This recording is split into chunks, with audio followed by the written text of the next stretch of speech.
This video is about how to change the oil on a Simpson ALH3225 model pressure washer.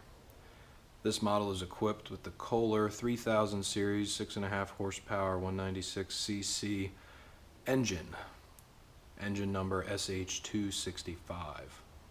Tools you will need to complete this work include an oil storage container, a shallow oil pan, a small oil pan that you can fit underneath your pressure washer. Otherwise you're just going to have to elevate your pressure washer to fit a taller oil pan under it. 0.63 quarts, which is approximately 20 ounces of motor oil.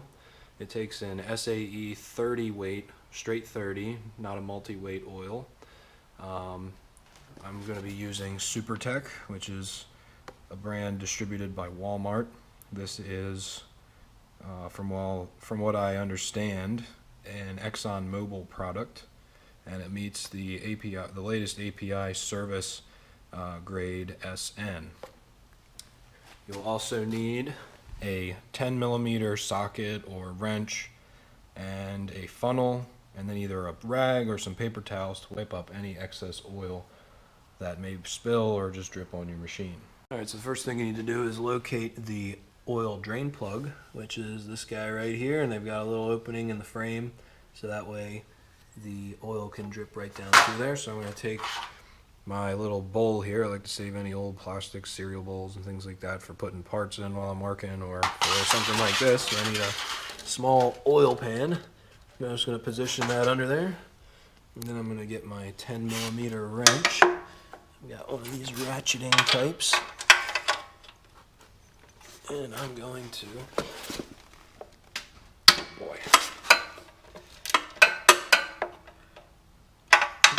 got loose pretty quick.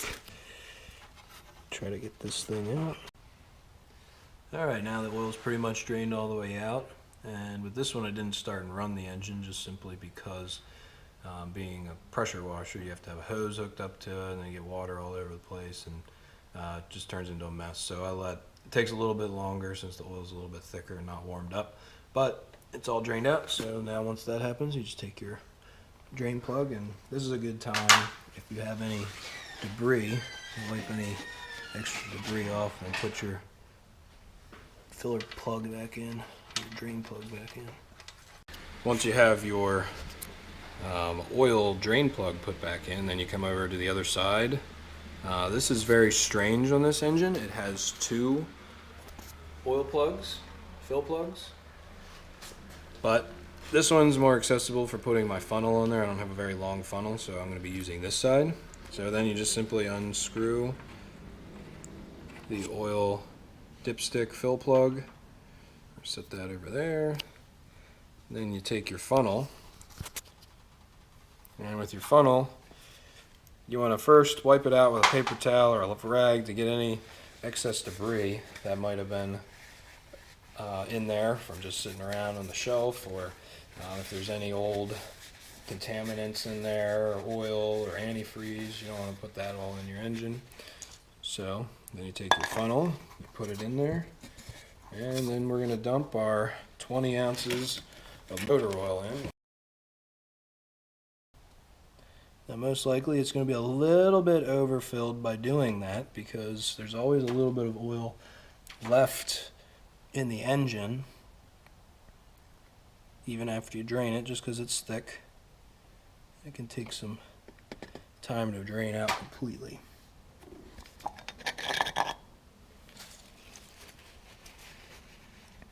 Okay, so as I suspected, 20 ounces was a little much. It's actually running out of the fill hole here. So maybe I would suggest doing about 19 or 18 ounces. And really, it looks like where it's supposed to be filled up to is just to where you can see it filling up on these threads here. So I'm going to be cleaning this up with a paper towel for a little bit here. And once I get that all cleaned up and get any excess that wants to pour over the edge here out, I'm going to put the plug back in, and then I'm going to check the oil level after I run it and spray some things down.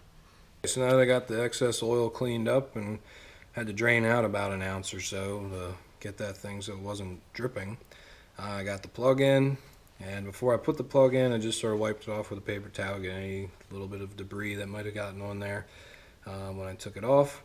And so now we're going to take out the oil from underneath in our little plastic bowl here. And we're going to take that over to our oil container and just dump that on in. This oil container is really great if you're working on a car or something, because it's got a nice little fill cap. It works both as a drain pan and as a container, so you don't have to go through funneling it out. And I'm just going to go ahead and flip this upside down and set it on the ribs there and let it drain out the rest of the way. You know, it's got these little holes in there, so if you drop your drain plug, it doesn't go down into the oil, and you can get it really easy once the oil pours through the holes. So that is how to change the oil on your Simpson power washer.